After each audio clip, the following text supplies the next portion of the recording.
Good morning, respected faculty and my colleagues. Today I will be presenting two short cases.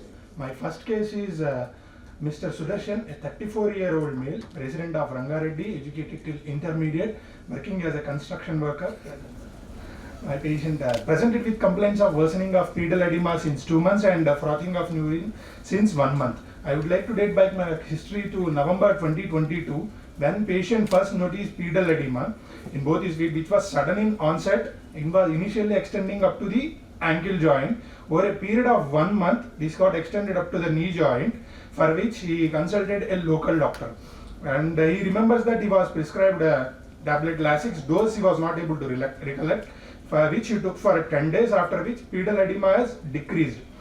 During this entire episode, he denies history of decreased urine output, frothing of urine, hematuria, joint pains, fever, rash, hair loss, trauma to the both feet, weight loss, night sweats, decrease in appetite, altered bowel and bladder habits, melena, or yellowish discoloration of eyes. Over the period of next 7 months, he had similar episodes. His last episodes was in May 2023. During these episodes also, he has taken tablet Lasix as per his local doctor's advice, after which it decreased a bit.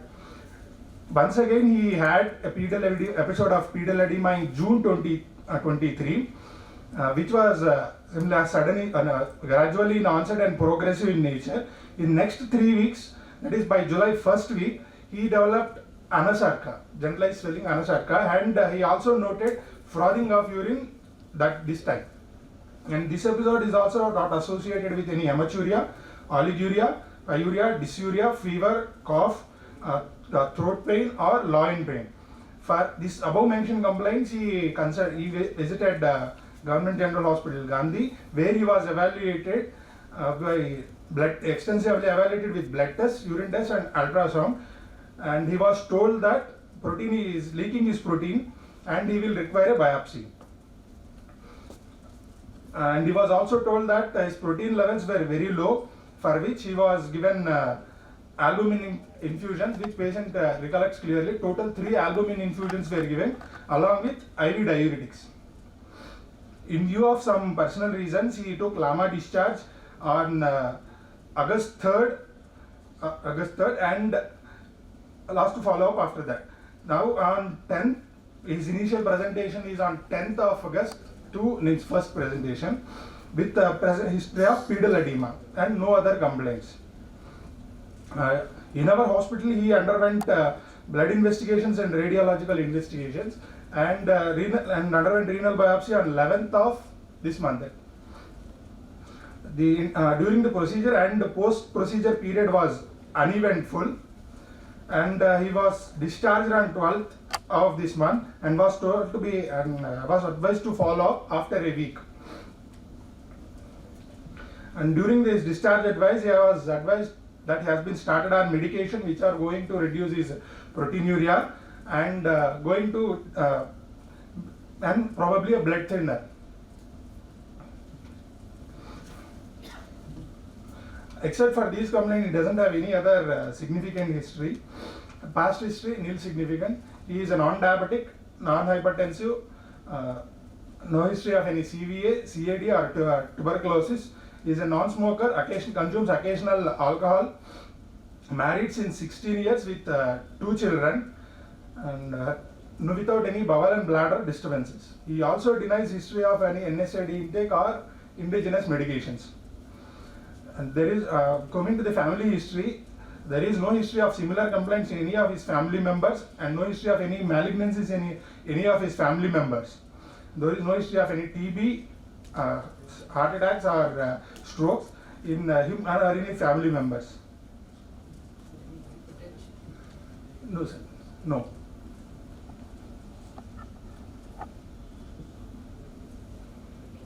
This is a short case, ma'am. Yes. So the complete your examination findings and complete. Ma'am, please use the mic.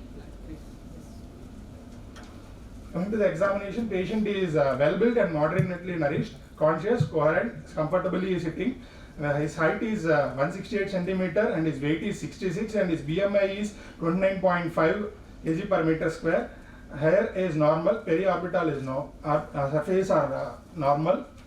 Oral cavity examination was normal. Found to have pallor, pedal edema, and his nails were white. BP in right upper limb is 116 by 76 and in left upper limb it is 118 by 74. Examined in sitting position.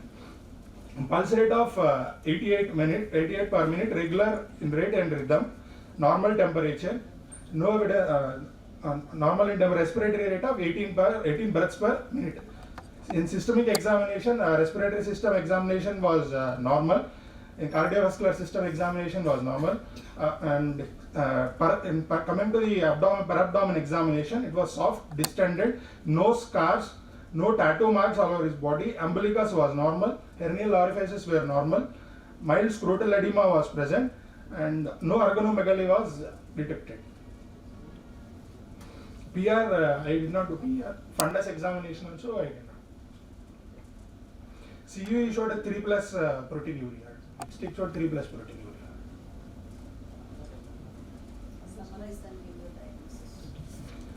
My patient, a 34-year-old, without any significant, without any comorbidities, without any features suggestive, without any his family history of malignancies or any history suggestive of any. Why do you want to say that family history of malignancy here? In summary of the case?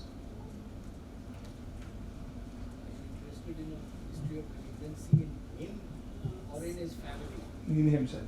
Okay. Yes. Without any history suggestive of any malignancies or connective tissue disorders in him, presented with complaints of pedal edema and frothing of urine over the past 10 months. So my diagnosis would be an adult onset nephrotic syndrome. Probably my first diagnosis would be a primary membranous nephropathy, followed by FSGS, followed by minimal change disease. Still, I would like to. Do you want to change Why the? did you choose that order? Yes. This is- Sir, one thing is age group. What is his age? 34 years. Is it the common age for a membranous nephropathy to Yes, develop? Towards an older age, it is more common. Do you think 36 years is an old age? No. 34 years? What is the commonest cause of nephrotic syndrome at this age group? MCD. MC, MCD. not FSGS. Commonest is FSGS, no? Yes, MCD is in pediatric age group, membranous after 55. 55 years. What age is MCD the commonest?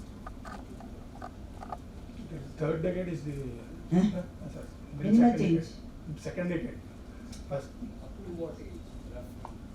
What is the cutoff which you think of a different possibility?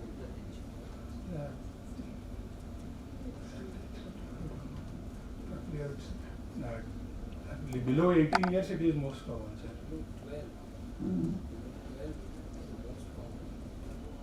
In adolescent nephrotic syndrome, what is the frequency of these three possibilities? First would be FSGS and then MCD and then membranous nephropathy will be the last one. Yes, but in the adolescent age group, FSGS and minimal change are almost Almost would be. more or less. Whereas below the age of 12, Sir, it is MCD. far minimal change. Mic change. Thank you. So the as the person grows, the pattern changes. That's very important to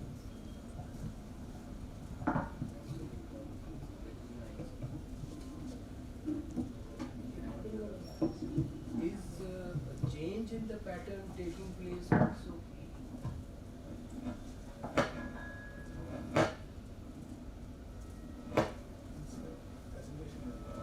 Sir, mic. Out of these three, statistically, is there a change taking place also?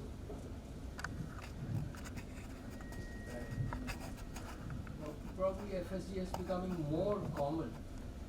And what is happening to MPGN? Hmm? Decreasing. It is decreasing. Yes, becoming less common. So you should be aware of all these trends in the carry on. So you want to diagnose FSCS as the possibility for nephrotic syndrome. Yes. Why did you specifically mention his BMI? Any relation with BMI and FSCS? Obese patients are more prone to because of hyperfiltration.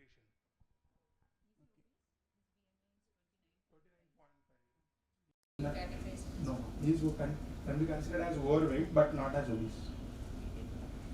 What are the characteristic features of obesity related glomerulopathy? ORG.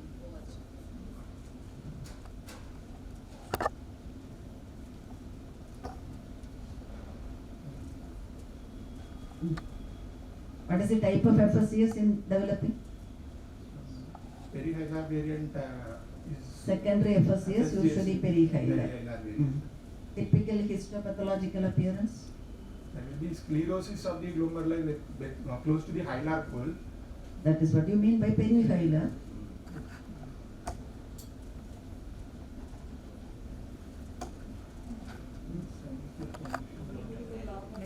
Characteristic feature. How do you classify FSGS? Is there some classification? Canadian classification is there where FSGS based on Whose classification? histopathology. Columbia. Columbia classification. Columbia Columbia classification. Oh. Tell the classification. This can be a tip variant, or it can be collapsing variant, it can be a cellular variant, or it can be a perihilar variant, or FSGS not otherwise specified. Okay. Any other way of classifying it? This is on purely on histology. Yes. Based on etiology, it has been divided, it has been classified primary, Yes. secondary, genetic, and FSGS not otherwise specified. Based on etiology, it has been classified. What is post-adaptive FSGS? It is secondary FSGS, is post-adaptive FSGS. And secondary to what? It can be either because of decrease in nephron number, or it can be because of glomerular hyperfiltration. And these adaptive changes can be seen. So examples Like of in where nephron number is, renal dysplasias can be there, reflex nephropathy can be there, and oligonephronemia is also one other we got, cause for secondary FSGS. What is the experimental model for hyperfiltration injury or adaptive FSCS?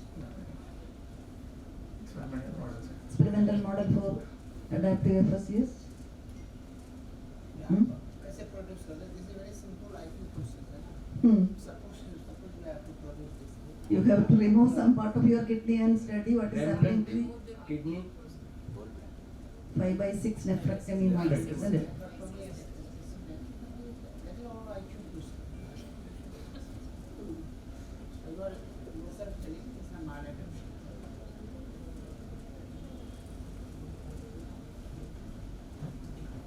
And what are the genetic forms of FSGS?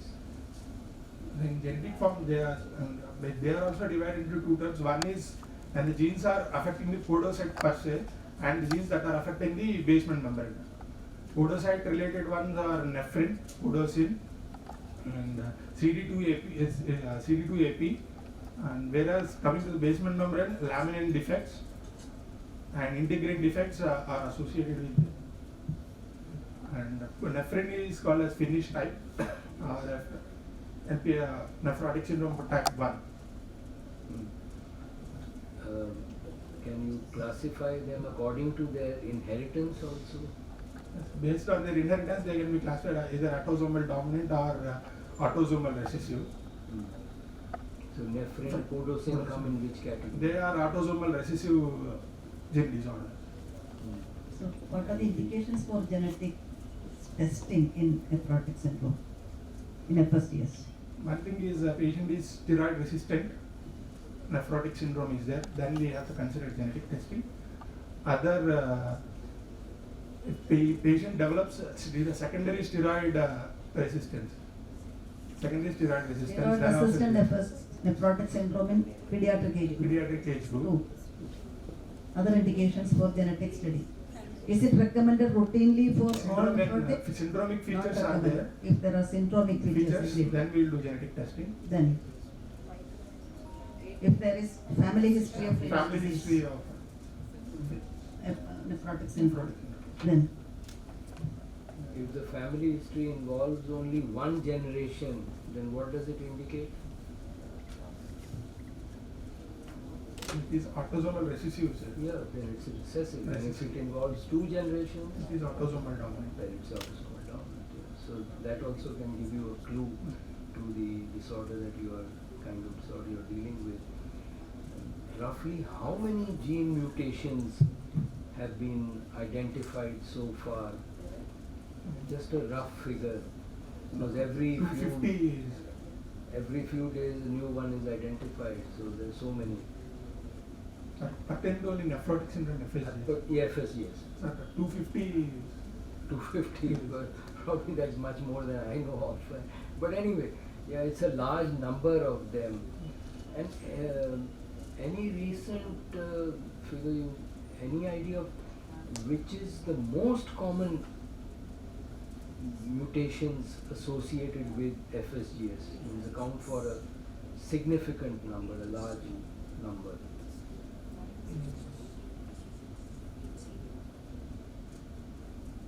PRMP6 mutations that I am not sure on this. वैसे भी common mutations क्या है उसी में से हम लोग Yeah, there is another hereditary disorder which has been Alport's. yes. Alport's. So those are now thought to be the commonest, even in FSGS. Those mutations called 4A3 or 4A5. So earlier we linked that only with Alport's. Alport's. And you know about thin membrane nephropathy? Yes. COL4A4 is affected in that. So what is the thinking now about thin membrane nephropathy? What is the latest on that?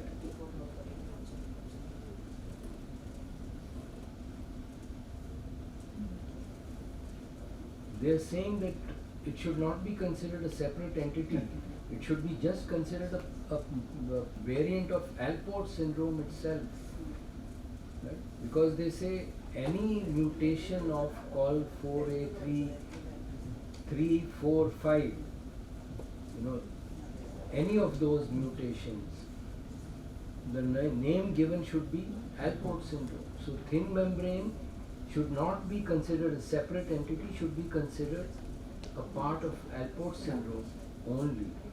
And one other reason why they have suggested this change is that thin membrane nephropathy, what is their natural history? Usually they will be presenting it microscopic hematuria persistent microcysts and Yeah. they don't progress to ESRD. Mostly, Mostly. but about 10% can even have some degree of proteinuria along with that, and they can progress to ESRD also. Much less than with Alport, with the usual Alport, but they can progress, and that's why they say you integrate them into Alport. Otherwise, you tend to ignore the fact that this disorder can also progress. And how do you identify the thin membrane? So by doing electron microscopy only we will be able to know. So the size, the thickness of the GBM will be less than 150 then. 150. yesterday we had discussed it. We discussed it yesterday. What is the normal thickness? Normally is up to 300 to 400 nanometers. Yeah, roughly. Roughly. Yes. So in this it is less than Less than 250. 250. 250.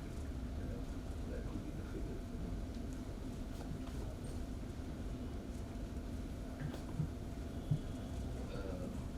So what are the advantages of getting to know that FSGS in a given patient is genetic?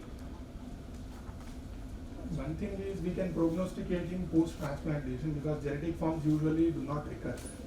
True, right? And other thing is we can avoid immunosuppression in these patients, unnecessary exposure to immunosuppressions.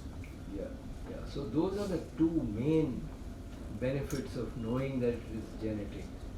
So you avoid side effects and all the complications of immunosuppressive therapy, and you don't have, they have a good prognosis after transplant because the disorder is not likely to recur. So those are the two things that you gain out of knowing this. We call this focal segmental glomerulosclerosis, but is the term focal a misnomer to some extent? Yes, sir. In what sense?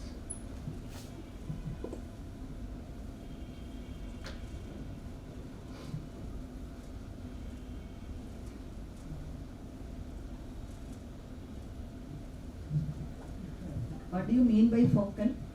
If less than 50% of the glomeruli are involved, it is called as focal. Focal, yeah.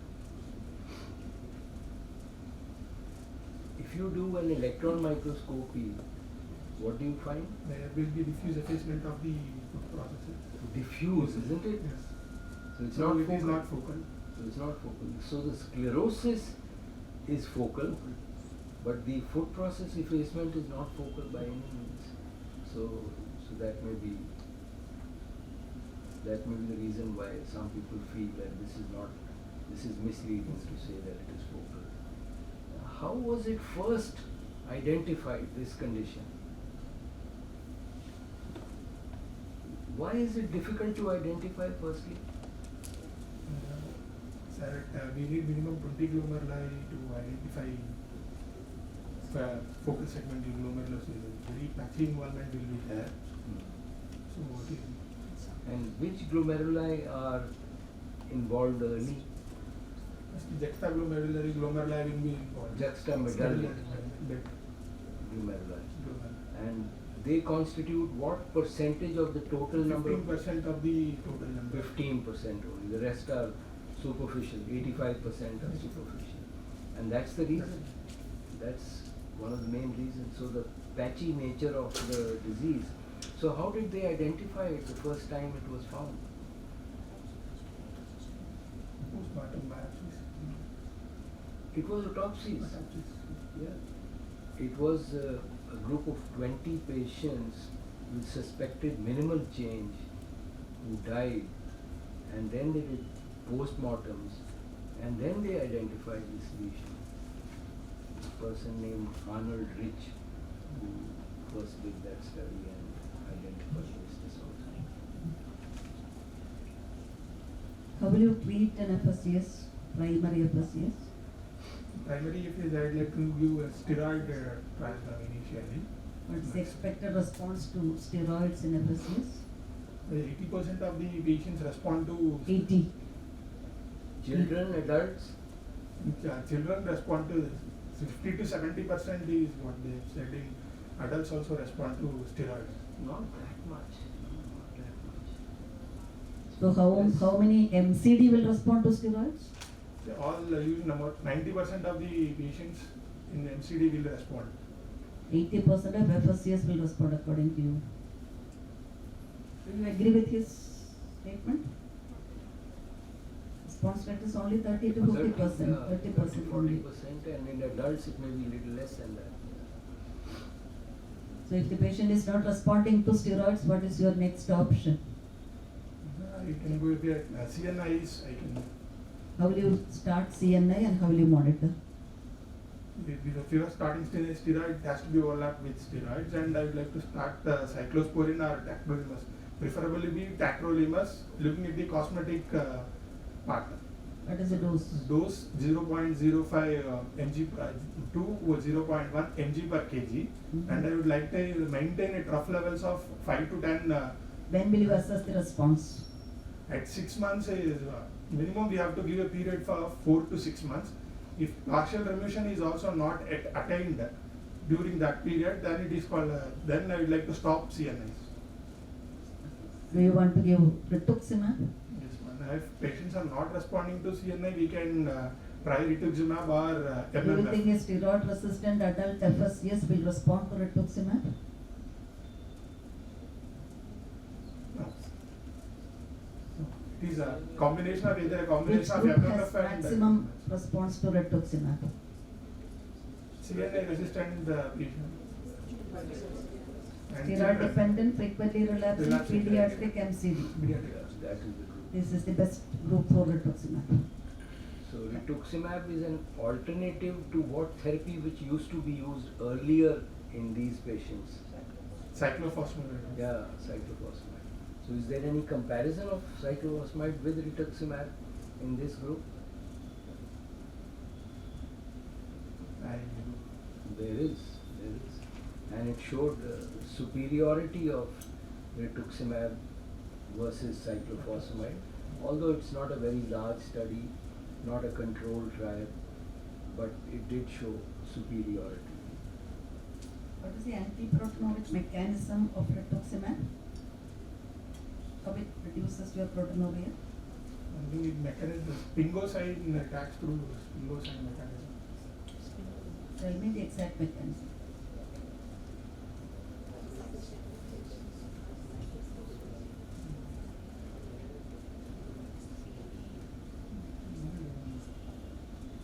Mechanism of action you should know. It is anti-T cell or anti-B cell? That is anti-B cells, relatively against B cells. So, in your opinion, all nephrotic syndrome patients are T cell mediated or B cell mediated?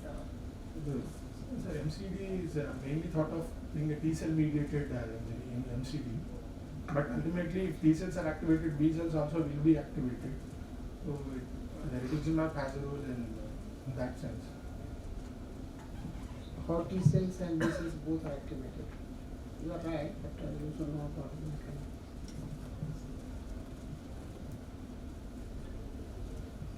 So, this rituximab action for the nephrotic syndrome is actually you think of B cell mediated or it is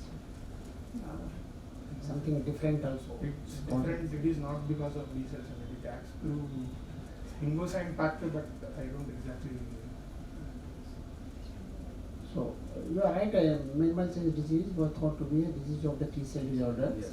So, that was based on, you know, any hypothesis based on the early 70s happens, they have thought that probably this is because of the T cell mediated injury. Have you heard the name of Shalhoff's hypothesis? Why they have thought that this is a T cell mediated injury? Most reasons patient had complete remission, children totally had remission, so it was considered. So it was responsive to steroid, it was post-measles self-remission. So there are four different observations based on that. They have told that probably this is a T cell mediated injury. But definitely T cells and B cells do not move separately. Sometimes some of the T cells, cytokines, release activates the B cells to produce. Again, the feedback loop happens, so they are also activated simultaneously. But here in the mechanism of rituximab causing stabilization of the cytoskeletal structures, that is little different, so you should know about that. In this patient, you have told patient has been given 3 albumin. So what are the indications of giving any albumin therapy in patients of nephrotic syndrome? Basically, just to reduce the pedal edema, it is going to whatever albumin you are going to get. So pedal edema for reduction, so many patients have so much And of the severe edema. hypoalbuminemia is there less than 2 milligram per deciliter, then we can consider giving diuretics with albumin just to relieve the edema. Because diuretics won't be that Other effective. indications. Just tell 1, 2, 3, 4 indications for albumin. Albumin, sometimes when the albumin of 1.5, 1.6, children used to come, we have steroid, everything, patient go into the remission, and by 3-4 weeks, patient is already having the normal. If you will give albumin at that point, the albumin will go into the urine via circulation. Does not go into health. So what are the And indications? there is diuretic resistance. You can consider giving albumin. Necessarily you are inviting troubles. One important indications, one most important indications we should say that where any nephrologist or any clinicians think of giving IV albumin. Can AKI develop in a patient with say minimal change Yes. due to what? One thing is because of severe proteinuria, because of diuretics which we give, because of infections. Be So specific. this happens because of AKI. What is the important mechanism of AKI in patient of nephrotic syndrome? Another questions will come up automatically. So tell me 1, 2, 3, 4 causes of the AKI in patient of nephrotic syndrome. That is a decreased intravascular. So the most important reason is intravascular volume contractions leading to sometimes hypotension and may be associated with causing acute kidney injury. So that is the one indications where people think of probably we can give albumin to prevent otherwise. So you have told us steroid assistance. How you define steroid assistance? After 16 weeks of in adult, especially after giving 16 weeks of steroids, if patient is not attained in partial remission, then we can call it as steroid resistant nephrotic syndrome. How much dose? 1 mg per kg per day or 2 mg per kg alternate day. So what is partial remission? Partial remission is more than 50% reduction of proteinuria to subnephrotic range and the normalization of albumin. So that is obviously one important defining steroid resistance. You should think of the during the duration of the therapy. That is important. Particularly in FSCS, it requires longer duration of, but it is totally different in children. So look at this patient. You have to manage this patient. So what will be your line of actions? You have also told us about this is given blood thinner. Yes. So why blood thinner? Probably severe hypoalbuminemia was there, which might increase the risk of thromboembolic phenomena. So he has been started on blood thinner. We don't know whether it is an aspirin or warfarin. What is in your mind conceptually? Sir, I think it is warfarin only. As he has already received albumin infusions with probably an AKI episode during that time. And now not responding to the diuretics and all also. So he might, and considering the risk factor, I would like to start him on warfarin. So you would give warfarin Anticoagulation. to every nephrotic with severe hypoalbuminemia? No, sir, we can use actually a risk tool for assessment of venous thromboembolism. Based on that, the risk-benefit ratio, we can consider giving anticoagulation. Still an area of controversy. Gray area. When Kyrgios says that when serum albumin is less than 2%, we 2 gram per milligram per deciliter, we have to Milligram? sorry 2 gram per deciliter, we have to assess the venous thromboembolism risk, and if the bleeding chances are very low, then we should start warfarin further. If bleeding chances are very high, we should consider starting aspirin. Yes, so that is another gray area where we should think of, we should be very clear that blood thinner or what kind of things once will come to be asked in the examination. You have told us the obesity. So do you think the obesity classification for Asian are different than Asian cities different. so if a patient is overweight or it is fitting into obesity group? Why there was need of the separate classifications of this BMI categories for the Asians?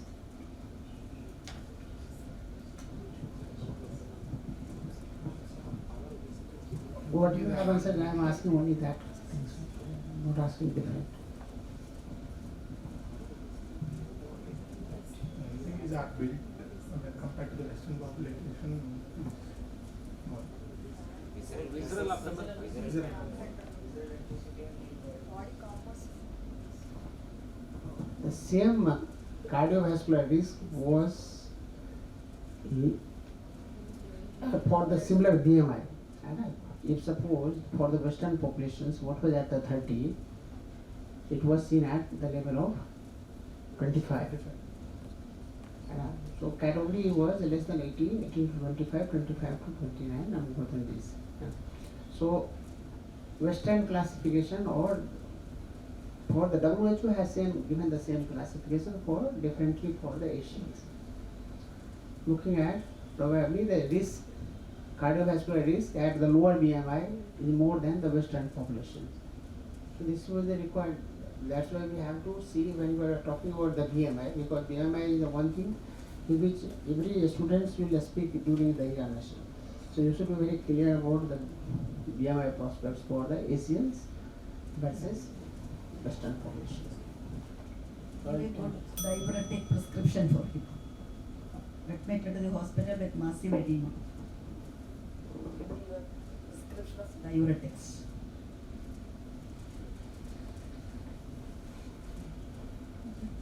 Usually this is 1 mg per kg. So it starts with 1 mg per kg. Which diuretic? In loop diuretics, I'll start with loop diuretics. If it is not responding, then I will try to add thiazide diuretics like metolazone also. So Is that the second choice of diuretic in nephrotic syndrome? mineralocorticoid receptor antagonists, Why? because they have one antiproteinuric effects, and they also conserve potassium. This is for diuresis benefit. What is the role of mineralocorticoid antagonist? They are very, very weak diuretics, isn't it? Why? One thing, nephrotic syndrome, the fluid overload in nephrotic syndrome may be because of overfill hypothesis or underfill hypothesis. As there is Which is the current concept? overfill hypothesis is the Okay. main concept, where there is activation of ENaC channels because of the plasmins or complementary mediated proteins. So is there any benefit of spironolactone over amiloride triamterene group? All the three are collecting that diuretics. Any bit of benefit of one over the other? Do you prefer spironolactone or amiloride? Prefer amyloid. Why?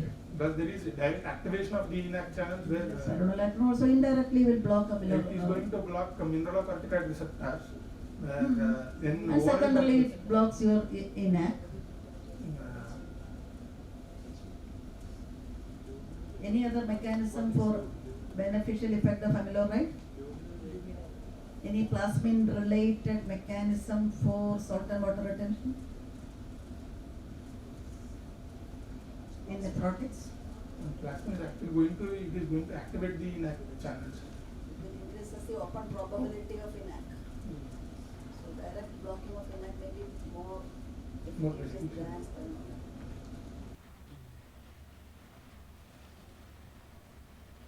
What are the indications for renal bags and nephrotics? When do you think of this patient underwent renal bags? What are the indications? They are just building time management. And Patient has oliguria. Oliguria indication for AKA, basically AKA not resolving, then no, there's a simple question, don't get confused. What are the indications for renal bags and nephrotics?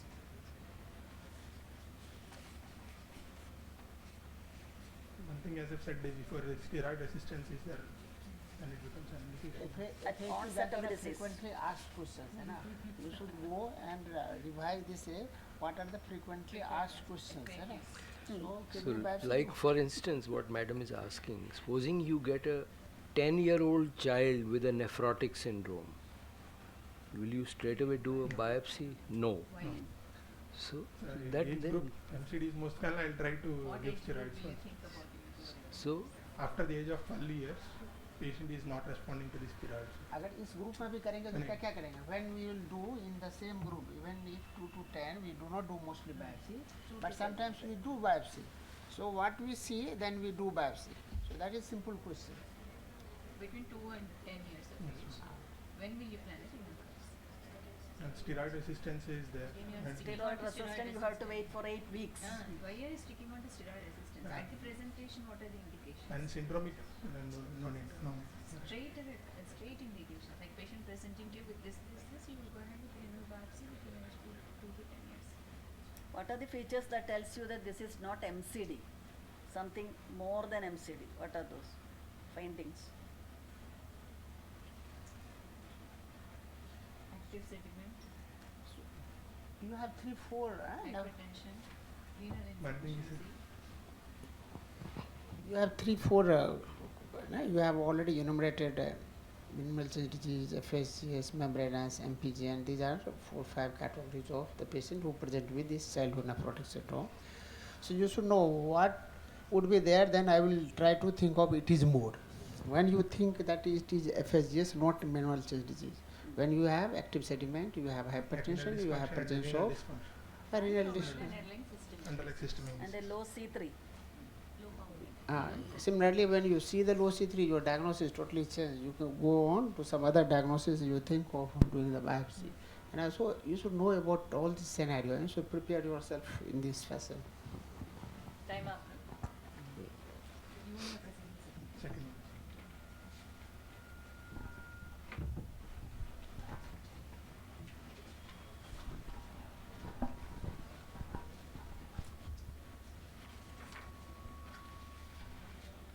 My second case is Mr. Naveen, a 26-year-old, educated till +2, resident of Kamareddy, working as a cashier in a hotel, presented with complaints of sudden onset of pain in right upper knee, which is a fistula hand, with the loss of thrill over the fistula on 9th of August. So I would like to date my history back to 2019, when he first presented to our hospital in urology department with complaints of lower back pain for past 5 to 6 months associated with mild dysuria. In urology department, he was evaluated and was told to have bilateral renal calculi and his left kidney was shrunken. As patient had bilateral renal calculi and with the right-sided hydro unit, he told that he had swelling of the right kidney, probably right HUN, for which he underwent ESWL and DJ stenting of the right kidney, followed by PCNL after a period of 1 month. And he was advised to follow with nephrologist after this procedure. So patient first consulted us in July 2019 post procedure with a creatinine of which emerged as approximately 4. So as patient and he was kept on medical management for medical management advised to follow up. He was lost to follow up in view of COVID till 2021. Then in February 2021, he presented with complaints of decreased appetite, nausea, vomitings, pedal edema, and SOB on exertion.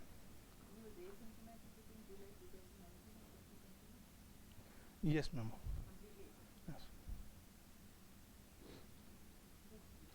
In view of uremic features and fluid overload, he was admitted, evaluated, and was told to have a creatinine of 15 and a hemoglobin of approximately 7, which patient emerged with, and he was dialyzed through left femoral double lumen HD port with non-tunnel catheter with 2 PRBCs. He underwent total 3 sessions of hemodialysis.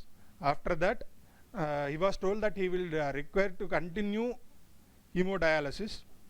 So a right IJV non-tunnel catheter was placed and he was discharged on with advice of continuing hemodialysis twice weekly at his local center. 1 month after the discharge, he developed fever, chills and rigors during hemodialysis sessions, for which he once again came to our hospital and was told to have infection of the catheter. So right IJV catheter was removed, and once again left femoral HD port non-tunnel catheter was placed. And he was hospital stay during that period was almost 10 days. He received 1 week of IV antibiotics, and he underwent ultrasound screening of the neck, after which a right IJV catheter was inserted. Tunneled catheter was inserted, and in the same admission only he underwent left RCAVF creation. And immediately post procedure he was told that the fistula was not working properly, so he was discharged. 2 months after this, he came to us for once again fistula creation, underwent left BCAVF fistula creation, which worked for 15 days, and then he noted a sudden loss of thrill after 15 days. He came to our hospital where vascular surgery is told that his fistula is not salvageable. And 1 month following this episode, he underwent right BCAVF creation, which was cannulated after 6 weeks. After 4 sessions of hemodialysis by the right BCAVF, right IJV tunneled catheter was removed. Since then, patient has been undergoing maintenance hemodialysis through right RCAVF, right BCAVF, till 9th of August this year. Our last hemodialysis session was on 9th of this year in the morning. At night, he noticed that he had pain over the right upper arm, which was associated with decreased thrill. By morning, he noticed that the thrill was completely absent. So he consulted the dialysis center nearby, where they have suggested you need to go consult a vascular surgeon. So he was referred to our hospital. So he got admitted on 10th of this month. So after getting admitted, Doppler was done, which suggested that he had a patient after this procedure scanning. He was told that his fistula is thrombosed. So, coming into the dialysis detail, there was no history of any intradialytic hypertension, thrombosed. After that, the patient underwent left femoral cannulation. Currently, patient is on left femoral HD port, underwent 4 sessions of hemodialysis through the femoral HD port. During that episode, he did not give any history of any hypotension or post dialysis any giddiness on 9th.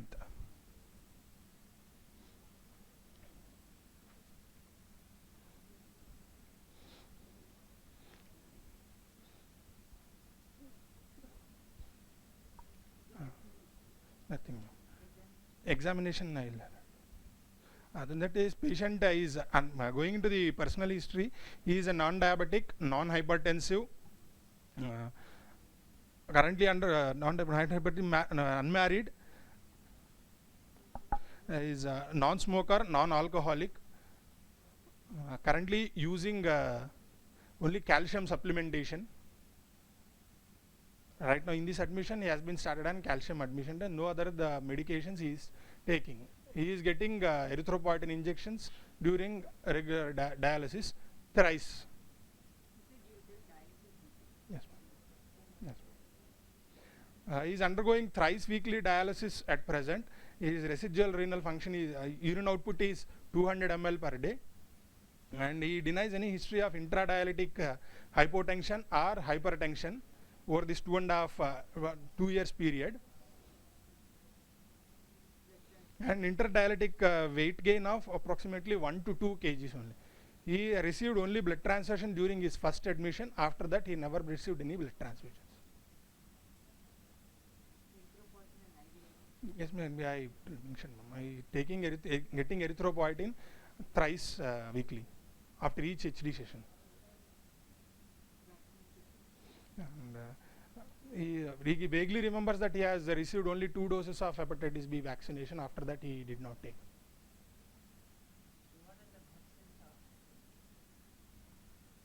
What are the vaccines you will suggest during this dialysis period? What are the different vaccines recommended?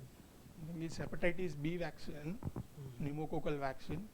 If a patient considering the age group, means if he is elderly age group, we can give yearly influenza vaccines also. If you means old age population, we can give influenza vaccination yearly. What was the age of the patient? 26 years. 26. So, any other newer vaccines in armamentarium that needs to be given and are suggested, recommended? You have told us hepatitis B vaccines, that we understand. You have told us influenza vaccines yearly. Yes. Any other vaccine? Sir, Pneumococcal I told. vaccines. So, which pneumococcal vaccines? 23 valent PP purified 23. So, is there any 23. difference in the dose schedules? The 2 vaccines should be given after certain intervals, and that would cover the mode of this. First, I'd like to give PPV 13 and then 23. It has to be given after a week gap of 1 month, 8 weeks. 8 weeks. 8 weeks. Yeah. So you should be clear. Any newer vaccines which came recently and that was initially not available, so we are not using. Zoster. Zoster vaccine, Shingrix. Shingrix. Shingrix is used for? Sir? Shingrix is used for prevention of which? Varicella zoster. Zoster. So you should be aware about all the vaccinations. Details should be explained during this year. So whether these vaccines has been given or not. So that is important always. So your patient is concentrated on vascular access failure. Vascular access failure. So when you are assessing this patient, twice vessels fistula got thrombosed. Yes. So how will you assess what are the factors which predisposes these patients for more thrombosed fistula, for higher degree of fistula thrombosis? One thing is size of the artery and the vein does matter, sir. If the size of the minimum size of the artery should be minimum 2 mm and vein has to be minimum of 2 mm. That is a success story. You can make, if this is available, then you can successfully make a fistula. But after this patient has fistula failure. Fistula failure. What are the susceptible vulnerable risk factors? One thing is This patient had left RC and left BCAV. You call it a primary failure? You call It is a primary failure. It is primary failure. First was primary failure. First was primary failure. Yes. Second was Second one also primary failure. it did not used any time. It was No, not sir. used. No. Left RC, left BC. Left RCAVF, left VCAVF, they failed within 1 month of creation. So now there is problem. The patient will come that no, I want another AV fistula. So that is a very usual clinical scenario. So what will you suggest? To go for, to not to go for, or how will you evaluate these patients, whether there is chance of successful AV fistula? One thing first, I'd like to assess the vascularity of the hand by doing Allen's test or modified Allen's test. This patient has come to you with 2 vascular access. Access that failure. failed. Yes. Sir is asking, has come to you for another vascular access. How will you approach this case? So I'd like to do fistula in the other hand, dominant hand. Directly, will you think there are any risk factors? There should be third failure. Other thing, things which you have to look at is when a patient has any APLA history, means whether he has any risk for thrombotic tendencies. What will you evaluate? Sir, one is by doing protein C, protein S analysis or antithrombin 3 deficiency and APLA workup I would like to do for this patient. So the patient needs to be evaluated for higher tendency or higher coagulability is there, why this patient is getting fistula failure again and so you have rightly pointed out, you will evaluate for the protein C, protein S deficiency or Antithrombin 3 deficiencies also APLA workup I will do. apply workups can be done, take a fine. And factor 5 mutations also, Factor factor 5 lead lead mutations. mutations are also, that is also, we have seen in some of the patients post transplantation having thrombosis and factor 5D. So you should know about all then you can approach her. Then there is some anatomical problems that may also cause, that you have pointed out. So whether the patient was diabetic, whether the patient was hypertensive, and then what would we see? And cardiac assessment also. The cardiac assessment, it is fine. So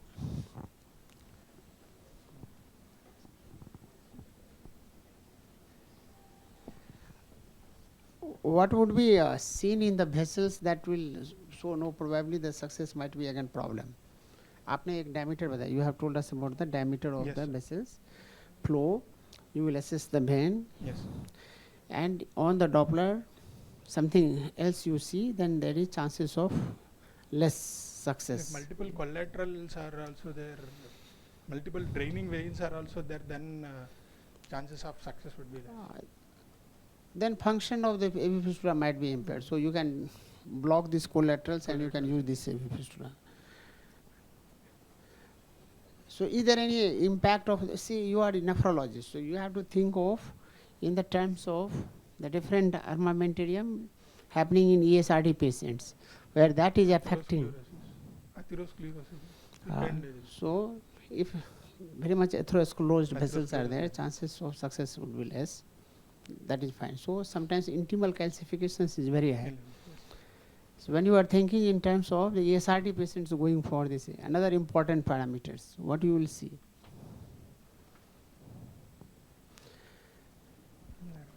When the surgeon makes a fistula nowadays, is it side to side? Is it end of something to side of something? Yes, it is an end of vein to the side of the artery usually advised. End of the vein to the Side of the artery. Right. Into side, yeah. When it began, what was it? It was end to end started. End to end. Side. Side to side. Side to Side. Yeah. So what was the disadvantage of the side to side? So that they have stopped doing this.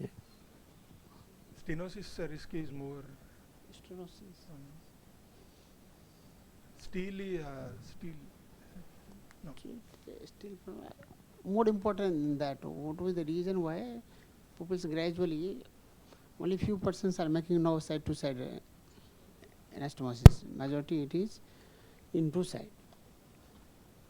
End of the vein, side of the artery. So what is the advantage of this?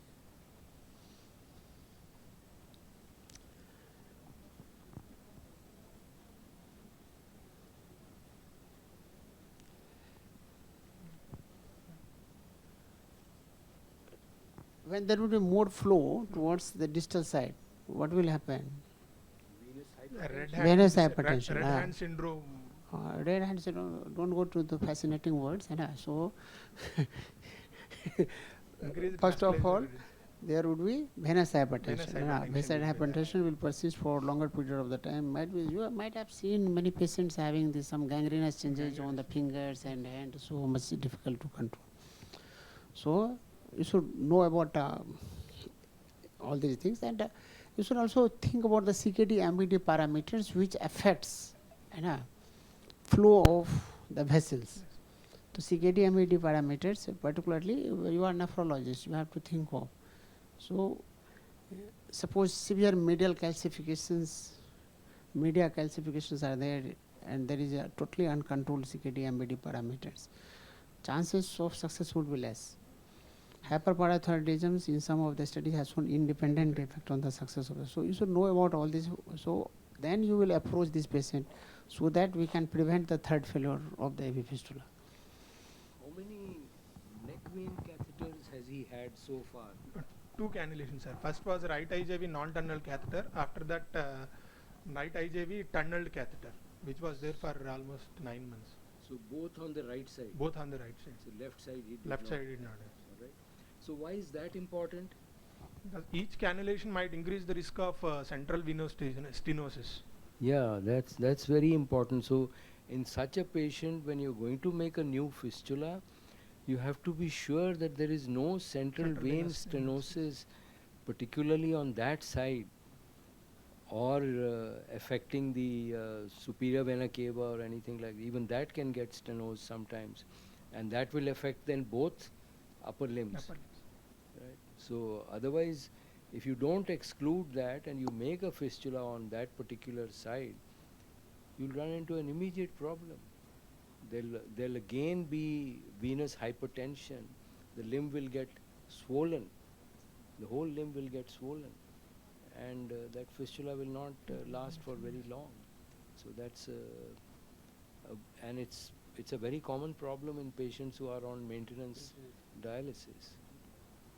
So in that patient, in such a patient, what would you do before making the fistula? In central venous stenosis. Yes. So one thing is we can dilate the central venous stenosed component, Yeah. or else we can advise other modalities of Dialysis. Yeah. So there are those two options. Yes. So you'll have to do a venography, a CT venography, identify the stenosed vein, how long it is, which vein is it, and then do a venoplasty, right? And when you do a venoplasty, do you leave a stent there also? Sir, it depends. If you are doing it the peripheries, we will try to put stents, but when you are doing it the central veins, stenting depends whether we may or may not quit. Yeah, it's not always done. Always. If you feel, if there has been a history of past stenosis also where venoplasty was done and this is the second procedure Second. you're doing, or you feel there is a high risk of recurrence, then you may also put in Put a a stent. stent. So that is what is required in those situations. Then you go ahead. So something about CRBS, this patient had Yes, ma'am. infection. He was some tunneled or non-tunneled. When he was a non-tunnel, yes, ma'am.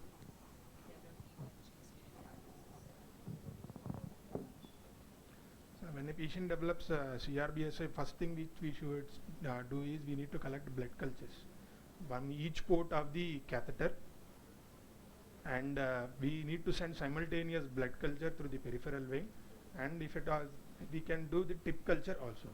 So on an average 30 ml of blood is required to get a positivity rate, higher positivity rate. Once blood cultures are sent, we can remove the catheter and start him on empirical antibiotics, which are going to cover both the gram positives and gram negative.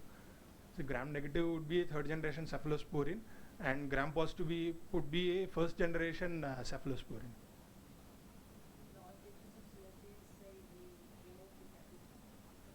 If it is a non-tunnel catheter, it is advised to remove the catheter because the CRBS itself might increase the risk of thrombosis of the catheter. There might be endothelial injury.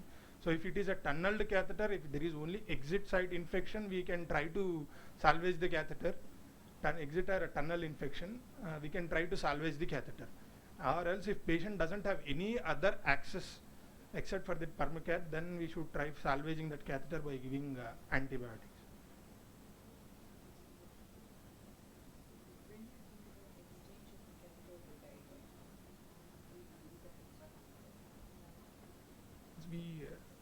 We don't practice here, but we can do exchange over the guide wire. When do you do that? When do you do? When there is only tunnel infection, then we can try without any bloodstream infection, then we can try this exchange over the catheter. What do you understand by differential time positivity? Time difference between the actual blood culture from the which is sent from the catheter hub and the peripheral blood showing a culture positive.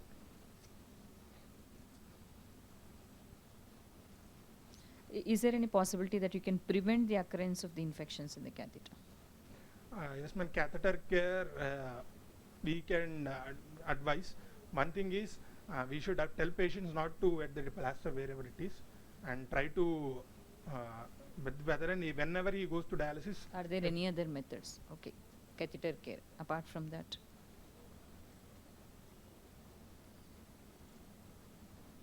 The scrub the hub technique is one thing. okay.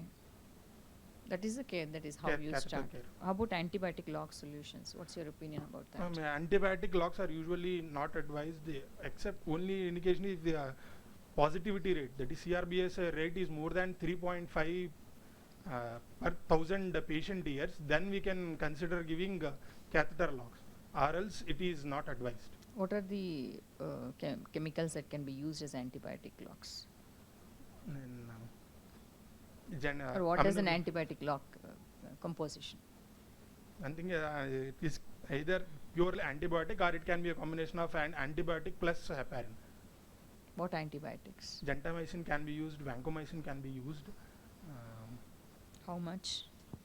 Gentamicin is 1 mg per kg.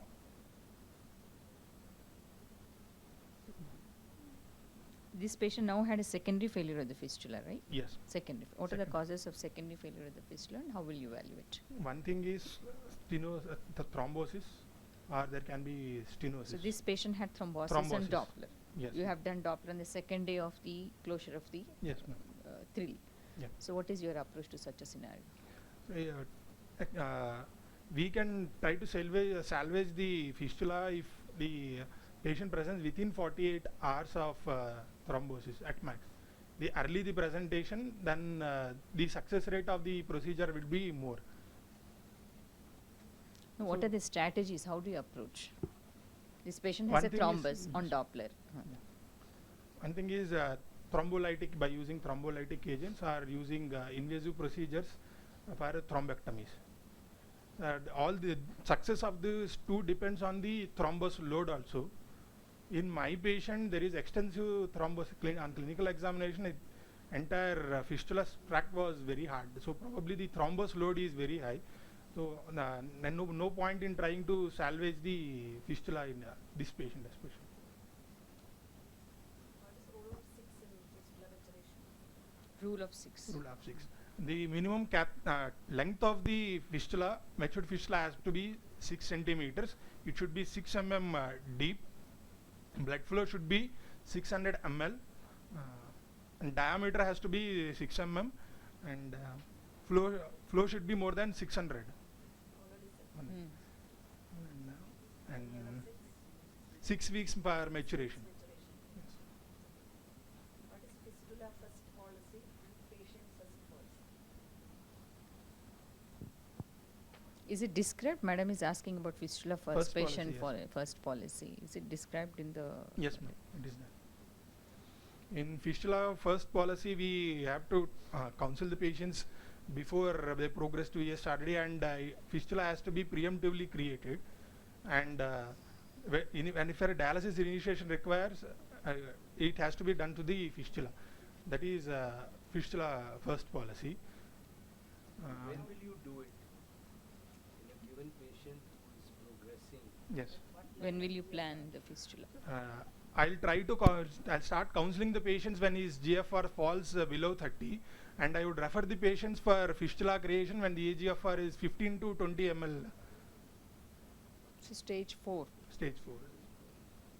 Then why the concept has changed to first patient first policy? In patient first policy, we have to look at is how long patient is going to survive. Depending on that, we will decide which is better, fistula or graft or a PD. This was not utilized. Utilized. Now, what do you think the cause of renal failure in this patient? 26-year-old. 26. CKD 355 20s. Probably the renal calculi. I would suspect that is he might be having a bilateral steroid stones. 20-year-old man develops bilateral renal calculi and goes to renal failure. What is the likely cause of that Cause of stone disease? calculus. One thing, there can be underlying structural abnormalities which have led to recurrent subclinical episodes of UTI, stone formation, and then loss of renal function. Reason for stone disease at 26 years, 20 years. Extensive bilateral stone with obstruction can lead on to renal failure. Yes. So why that stone in this age group, young age group? Patient is planning for kidney transplant. Are you worried about? Hyperoxaluria can be the reason. Very important. Yes. So why is it important? Because if you transplant only the kidneys for these patients with hyperoxaluria, the stone recurrence will be high and there will be graft loss. So how will you prepare this patient for transplant?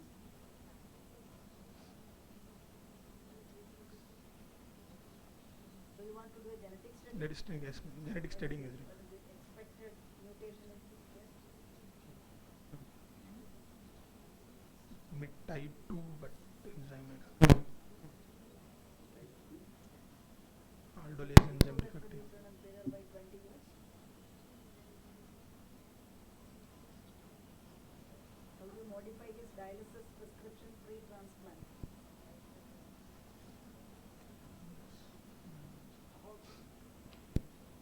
Would you like to go for statement for transplant? And besides genetic testing, is there any other way of confirming the diagnosis of primary hyperoxaluria? Can do liver biopsy, Liver biopsy, but invasive. invasive. Any other methods?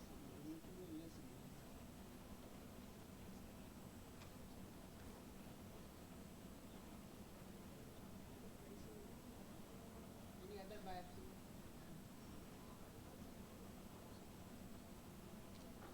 Skin biopsy can be done.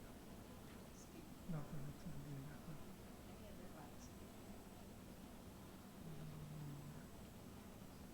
Bone marrow Bone marrow, yes. can help.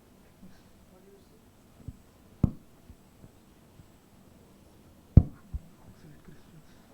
Oxalate crystals. Oxalate crystals.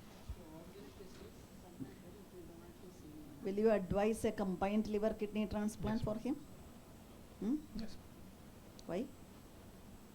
Because entire oxalate metabolism happens in the liver, Is it because of that? and mainly because of the enzyme deficiency, Enzyme. where after What are the other indications for combined liver kidney transplant?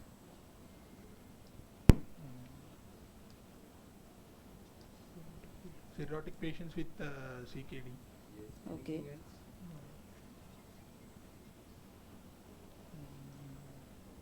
Eculizumab is not available to you. So, Atypical HUS, atypical HUS, TML. factor H mutation, Mutations. isn't it? CFH mutation. Is In- there any new drug to prevent the effects of primary hyperoxaluria? Mm. But I don't remember. I think it is available. Gene therapy has come up.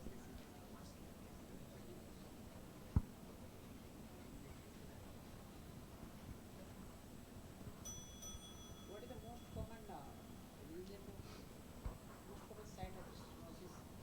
You are doing Egypt examinations and or evaluations, surveillance. Juxta anastomotics point will be the most common site in AV fistula. Please present your left finger. Left femur. Now I would like to get a CT angiogram, and I would like to know the extent of the thrombosis, because entire fistula is thrombosed.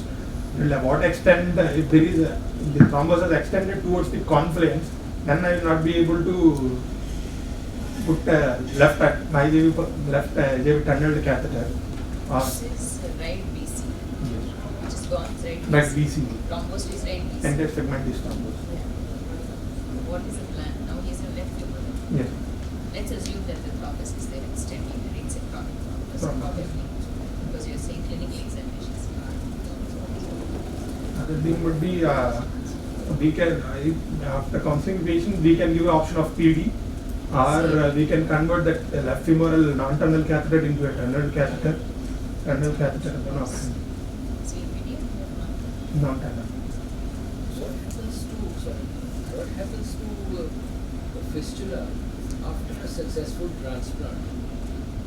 One of my patients recently had a transplant. He said, "Now I don't need this fistula. Why don't we ligate it?" What we usually practice is we close the fistula after 1 year. You do. Yes. We have done for many of our patients. Close the fistula. A policy in the unit that you will close every fistula that is functioning. Not for those, graft function has been stable for a longer period of time. It's a unit policy, sir. It's a No. policy, hospital policy. We consider patients but fistula closure. But it is not routinely done. For few patients we have done that. It's not routinely recommended. It's not recommended. Are you aware of any study which looked at the natural history of AV fistula after I'm not aware. transplantation? I'm not aware. You might have seen some patients who have had a transplant and then the fistula spontaneously closed. Close. Right? So why does it close?